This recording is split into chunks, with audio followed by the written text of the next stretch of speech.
Leave a life of no regrets. জীবনের একটা সময় এসে আমি, আপনি বা আমাদের কাছের মানুষজন বিভিন্ন ধরনের আমরা সমস্যায় পড়ি বা পড়ব।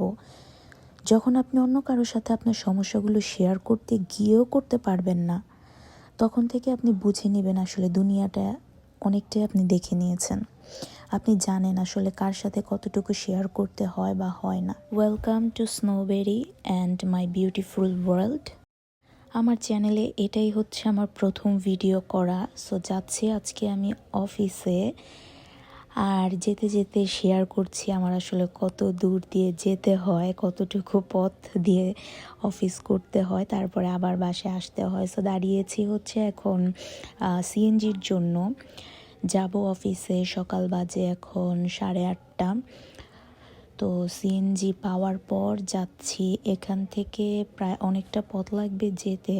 গত 1 বছর যাবৎ আমি চাকরি করছি সকাল 10টা থেকে 6:30। এই 10টা থেকে 6:30টার মধ্যে অনেক হার্ডওয়ার্ক করার পর at a time end of the ডেতে আমি আসলে রিয়ালাইজ করতে পারলাম যে আমার জন্য আসলে জব লাইফটা না।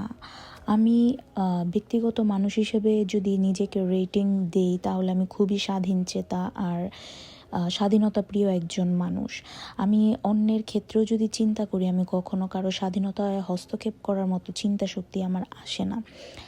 তো বিগত 1 বছরে আমি যখন ভাবলাম যে এই চাকরি জীবনের বাইরেও আসলে কি করা যায়, তখন থেকে আসলে আমি ভাবছিলাম যে আমি একটা প্ল্যাটফর্ম খুঁজতেছি যেখানে আমি নিজেকে এক্সপ্লোর করতে পারবো, কোনো একটা নিউ প্ল্যাটফর্মে নিউ কিছু করতে পারবো। এমন না যে আমার অনেক কিছু পেতে হবে বা অনেক কিছু চাই, ব্যাপারটা এরকম না। কিন্তু আমার প্রতিদিনের জীবন, আমার ভিতরে যে সৃজনশীলতার ব্যাপারটা আছে সেটা অন্যদের সাথে শেয়ার করব। সো কথা বলতে বলতে দেখেন যাচ্ছি একটা খাল পার হয়ে। এই খালটা মাঝে মাঝে ভেঙে যায়। অনেক সময় দেখা যায় আমি যাওয়ার সময় দেখি অনেকে পড়ে গিয়েছে, তখন আবার অন্য রোড দিয়ে ঘুরে যেতে হয়। আর এই কুকুরগুলো অনেক সময় শুয়ে থাকে, যদিও শর্টটা নেওয়া ছিল শীতের দিন। তো এখন হচ্ছে আমি সিএনজি থেকে নেমে রিক্সা নিয়ে দেখেন আবার জ্যামের মধ্যে পড়ে গেলাম।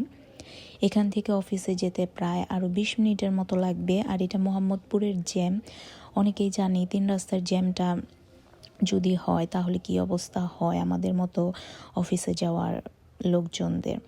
আর এই যে জ্যামের মধ্যে বসে আছি, পাশে যে আন্টি, ওই আন্টি দেখলাম মানে কতটা কনফিডেন্ট নিয়ে এসে ব্যাগটা ওইভাবে ঝুলিয়ে রেখেছে। জীবনে শুধু এই এতটুকু কনফিডেন্ট যদি পাই তাহলে আসলে অনেক কিছু মনে হয় করতে পারবো। যাই হোক, জ্যাম ছেড়ে দিয়েছে। সো এখন যাচ্ছি অফিসের দিকে। শীতের দিন ছিল, আর ভিডিওটা যখন আমি ভয়েস দিচ্ছি ভিডিওটাতে তখন অলরেডি মোটামুটি গরমের দিন চলে এসেছে। তো এখন অফিসের দিকে যাব। অফিসে যেই একটা প্রোডাক্টিভ ডে স্টার্ট করতে হবে, যেটা আসলে আমার দ্বারা হচ্ছে না।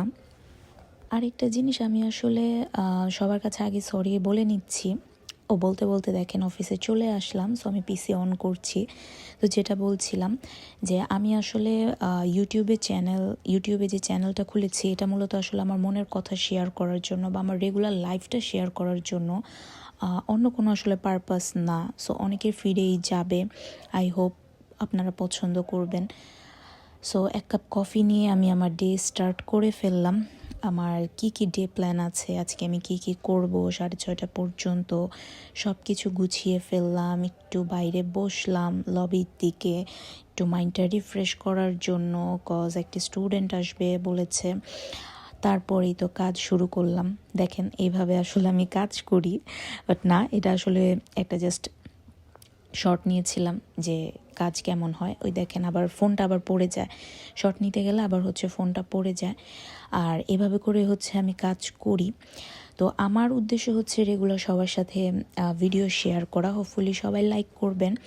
তো অফিস থেকে আসার পর ওই দিন, এটা ছিল হচ্ছে আপনার 14 তারিখ। সো ওই দিন আমি একটা গিফট পাই, এটা আমার বড় বোন দেয় হঠাৎ করে। আমার যে ফোনটা ছিল, যেটা দিয়ে আমি আসলে নর্মাল ইউজ করতাম, ওই ফোনটা খুবই ভাঙা অবস্থা ছিল। তো আমার বোন হঠাৎ করে আমাকে সারপ্রাইজ দেয় আর এই ফোনটা দেয়, যেটা পেয়ে আসলে আমি খুবই অবাক হয়ে গিয়েছিলাম। And I am very grateful and feeling very blessed for having my elder sister. আর এই ফোনটা ছিল ভিভো, যদিও আগে আমার ভিভো ফোন ইউজ করা হয়নি, এটাই প্রথম ইউজ করা। সো নেক্সট ভিডিও দেখার জন্য পাশে থাকবেন।